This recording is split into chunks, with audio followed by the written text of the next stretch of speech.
All right. Good morning, my friends. Good morning. Good morning. Happy Not get the memo Friday, on Strike Day friends. Friday.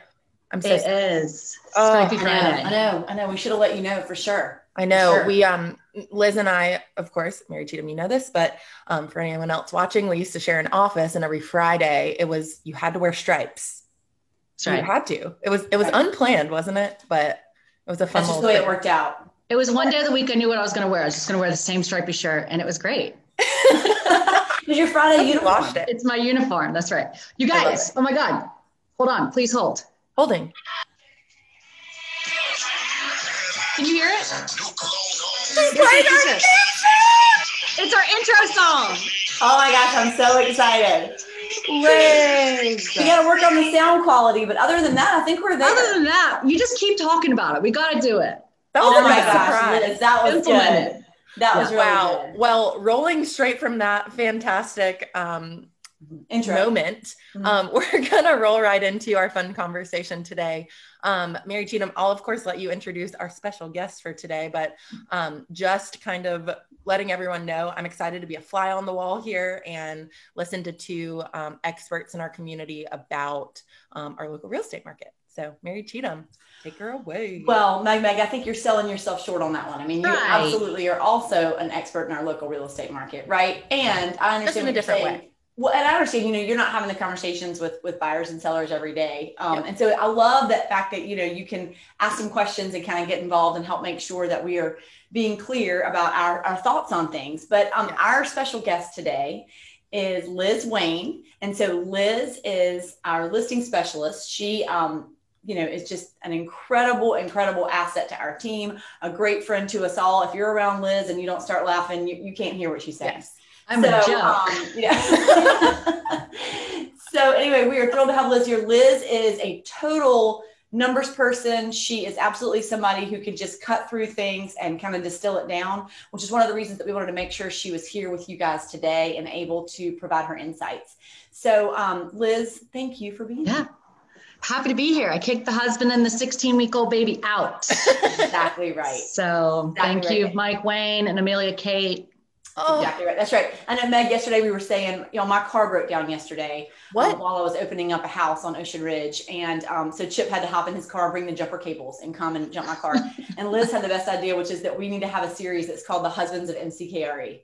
Like just the stuff that they have to do and put up with and handle, the men, maybe the men The of men, MCKRE. the men of MCKRE. Yeah. God bless them. That's exactly right. It's good. Truly. Well, so I think let's hop right in. I mean, I think the bottom line is, y'all, I know you guys are hearing this about how crazy our real estate market is. And the bottom line is, whether you are interested in buying or selling, it really doesn't matter, because if you live here or love coming here, it's just a really interesting thing to keep your finger on the pulse of, which is that our real estate market is booming, which is really related to supply and demand. So that's kind of what it all comes down to. We all understand that concept, right? That when supply is low and demand is high, it causes the value of whatever it is that you're selling or buying to go up.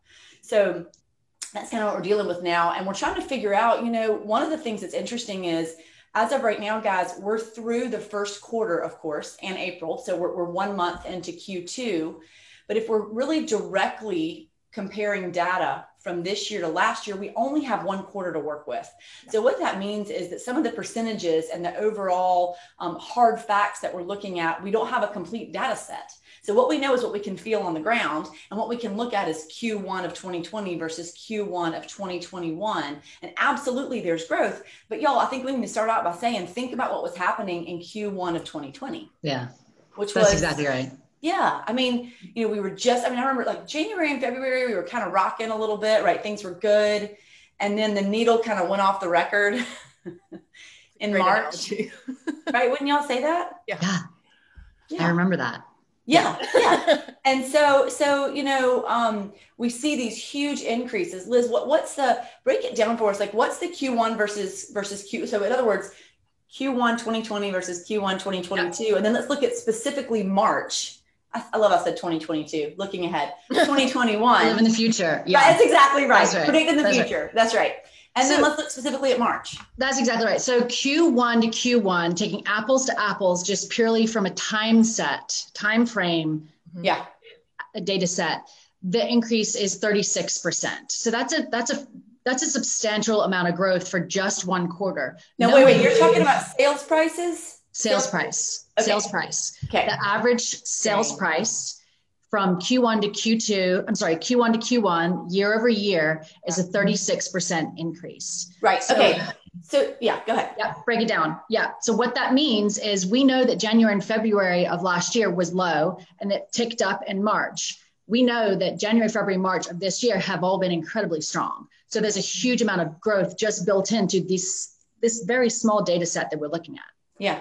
Then what we also think is important to look at is just March of last year versus March of this year, just to look at it a different way. Of course, there could be more expensive homes, less expensive homes, but it's important to also take a narrow approach. And that's a 42% increase in sales price, March over March. Yeah. Yeah. So, and like, you know, there's a million different reasons why, but I mean, Meg, I know that you kind of have some things that we're going to talk about, but I think that, you know, the biggest factor really, as Mary Cheatham said, is really the supply and demand factor, that people are coming here more. Yeah. And we're so thankful that we live in a desirable place where people are coming. Absolutely. So, yeah. And I wonder if you guys could kind of go off of that, what you just said, Liz, about kind of people coming here and wanting to live here. I know that the pandemic and COVID and stuff like that has really kind of changed the frontier of working. People can work from home. They can do school from home. Everything's kind of changed in that way. I wonder if you guys can kind of talk about how this area has become almost a work from paradise, if that makes sense. You like that? Yeah. So, I mean, I definitely think that there's a lot more flexibility in people's roles. Yeah. And the another important contributing factor is people haven't traveled in a year. Mm-hmm. So they have that extra pot of gold and they're wondering what to do with it.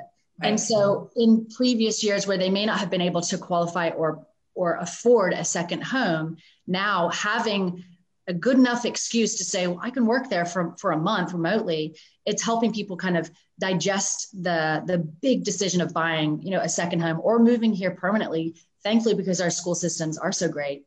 And that, you know, I think that's right. Yeah. And I think the two things I would add on to that are, for people who are looking at second homes here or full-time homes, affordability is excellent right now. Yeah. So not only have they been saving money by not traveling and eating out and all those things, so they can afford a down payment or a larger down payment, also with interest rates being so low, they can afford more house. Mm-hmm. So that's a factor, right? And then I think you're right. I think there are people who are buying second homes here because they've realized that maybe international travel and those types of things, it's going to take a while for that to come back, and they want to have an escape with their family. I think the other thing is that folks who are looking at moving here full time because their jobs have flexibility, even though the kids have gone back to school full time, Carteret County has incredible schools. Yes. So we are so lucky to have the teachers and the administrators and all the people that we have here that provide an excellent education to our kids, and the secret's out. And so people are willing to work remotely, right? And then enroll their kids in the schools down here. So I think that's another factor. I do too. And even just a last little point onto this one, then we'll move on to our next little subject, is it's getting easier and easier to get here from big cities. I mean, my parents live in Raleigh. They have a little condo here that they come to on the weekends, and it's easier every single time to get here with the bypasses, the infrastructure, stuff like that. So I think that's also a big factor in folks wanting to buy either a primary or secondary home here. Big. I do too. And look, guys, I mean, think about this. Like, think about how our prices have always compared to Wrightsville and the Wilmington area. I mean, we're a deal compared to that area, which has gotten so built out and so expensive that now, you know, it's kind of like we've been harder to get to, but now we're getting easier to get to for so many folks that it's, I think that a lot of those buyers are going to be diverted back here. Not to mention, y'all, what about this Apple, you know, these folks moving to Raleigh? I mean, all the jobs that are going to 1,000 people. Yeah. I mean, all that is just going to add to kind of, you know, to the demand. Yeah. So I think that really, you know, I think the question, you know, we sent an email out yesterday. If you're not on our email list, send us a message. We'd love to add you. We send out an email every week that just has kind of some fun stuff in the community and also some information on our market. But our email yesterday was asking, are we in a real estate bubble? right? And so I think the question is, if you're in a bubble, let's talk about what that means. If you're in a bubble, it means that, values have increased, and then that bubble is going to burst and values are going to come back down. So I think, Liz, what are your thoughts on whether or not that is what's going to happen here? So such a good point, because we've been doing a lot of reading about it, because we feel, we're out in the field, we're meeting a lot of people selling their homes, talking about home prices. So I feel it more and more people are coming to us and saying, what's happening? What's going to happen? So I've been asked this question quite frequently recently. And I think really the point to understand about a bubble is what drives a bubble. And it's when there's not enough economic drivers to support a healthy economy. Okay. A bubble happens when it's only demand driven. So what does that mean? So when, for example, we were talking, a demand driven economy is, for example, when a factory or some industry driver that employs a ton of people will move there in droves. When all the jobs are filled, then what happens? Right? So that's because there's only one factor that's growing that economy. Thankfully, because of where we live, it's getting easier to get to, our school systems, the job, the Apple campus in Raleigh. There's so many other supporting factors that continue to support our economy. Here in Carteret County is what we're talking about. We feel, listen, we're not economics analysts, right? But from our experience, we're so thankful that there are other factors to continue to support our economy here. So, Liz and Mary Cheatham, just to bring it down to layman's terms for it, the marketing girl. So essentially you guys are saying that the real estate bubble, the real estate bubble that exists right now, it is not going to pop in our area because of the economic drivers that we have here, the beach, the schools, the jobs. They're sustainable for a long period of time. Is that what you're saying? Yeah, I want to be really clear on this, though. Just like Liz said, we are certainly not economists. And I can tell you there's something, you can read it and then you can feel it on the ground, and I know I've been selling real estate in this market for, over 15 years. I was here for the bubble. I was in the middle of it selling real estate in that bubble. And what happened before, remember, was people were buying things and then turning around and selling them on the same day. So we'd have back-to-back closings. So it was a lot of speculation and investment. That is really not what we're seeing right now. What we're seeing now is end users. So that's a huge difference. These are people who genuinely want to be here, who are going to buy these homes and hold on to them. The bottom line also is real estate's always cyclical. It is always cyclical. So, the saying, what goes up must come down. Absolutely, we're going to see some dips. But do we think that we are seeing this false up and then we're going to dip back down below where we were before? I truly do not believe that for a minute in this world. So I think that what's going to happen, of course, is that we're going to see things, we're going to continue to have kind of this wave and what happens with values. But I think that there is some growth that we've experienced and are continuing to experience here that is sustainable. In other words, we talked about this yesterday, if you've got a normal growth curve of real estate values that is kind of a straight line, there's going to be a little jump, almost like we bypassed this little section and now we're up here. And so then when it dips back down, it'll stay up higher, if that makes sense. So I think that's really what we are not saying that there's not going to be any sort of a downturn at any time. Of course there will be, but I don't think that this is I would not call it a bubble, because to me, a bubble is fragile. A bubble is something that is its own little ecosystem that then is going to dissolve at some point. And that is not what I think we have here. Are we in a because thankfully we still live at the beach and people will still be coming here. Yeah. We still have a healthy economy here too. And I know that we talk about this all the time, that this is such an incredible market for sellers. And, it's our job to net you the most amount of money in the least amount of time. But what does that mean for the buyers? Right?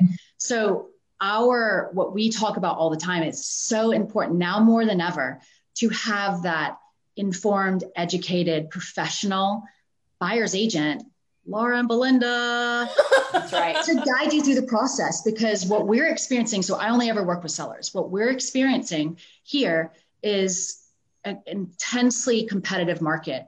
And the agents who are getting creative and fighting for their buyers are the ones that are winning. Yeah. Yep. It's strategy, Liz. It's strategy. It's the people who really know what they're doing and are able to strategize on behalf of their buyers and who understand what's important to a seller. So just like as listing agents, we have to understand what's important to a buyer. A buyer's agent has to understand what's important to a seller. And that really involves a lot of research and digging in a case-by-case basis. And the agents who do that really well are winning on behalf of their buyers. Yeah. Absolutely. I love that point. And I love the point that you brought up, Liz, about buyers and sellers, because we are seeing a lot of statistics about now's the great time to sell. It's time to sell, blah, blah, blah. So I really like that. Always having that support is important. That's right. And so let me just make a point. When my husband and I first moved here a few years ago, we were looking to expand our investment portfolio. So there were properties on the market that had been sitting for forever. And so we were able to negotiate great terms as the buyer and start to grow our investment portfolio.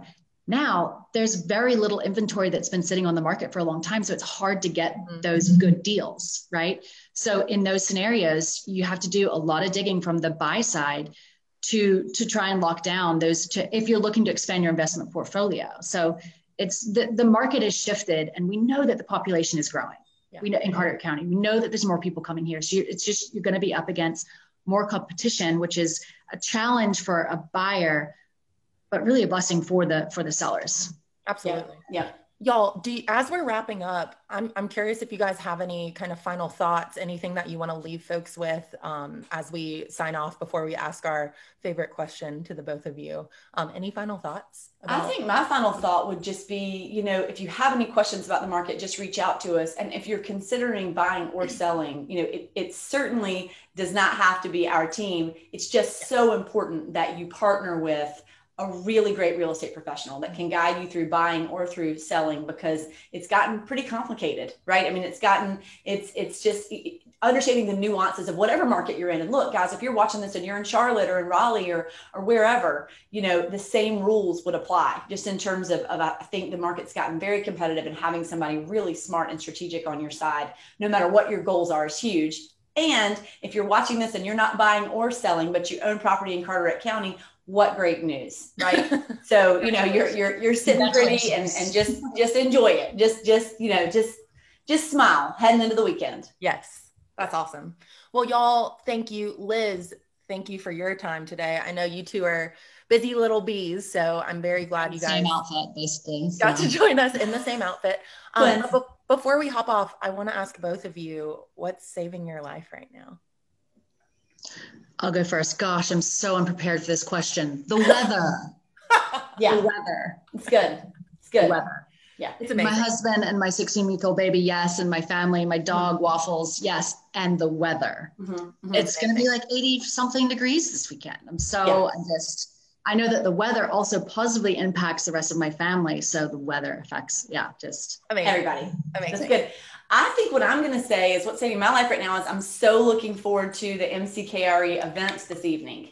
Was that yours? We can share one. I love that. Yeah. So, in the midst of COVID, we just have not been able to all be together. Now everyone's vaccinated. We are good to go. And we are having, kind of Meg and Lana have done a beautiful job. Phyllis and Angela have done a beautiful job planning. I'm scared you're going to spill a secret. You're exactly right. A surprise for You're exactly right. Thank you. I totally was. I'm on the edge of my seat making sure. I know you're right. We'll fill you guys in next week on what our plans are for this evening, but we're very excited about it. Yes, I'm with you. Retweet. Well, y'all, thank you so much for being here. I learned a lot. I hope folks watching did as well. Sorry we were a little bit late today, technology. But we will see everyone next week. Liz, feel free to come back if you want. Yeah, you're always welcome. I'll be the DJ in the background. Perfect. Yes, perfect. You need an intro song. Thank you so much. Y'all have a good weekend. I'll see you guys tonight. Happy Friday. Bye. Bye.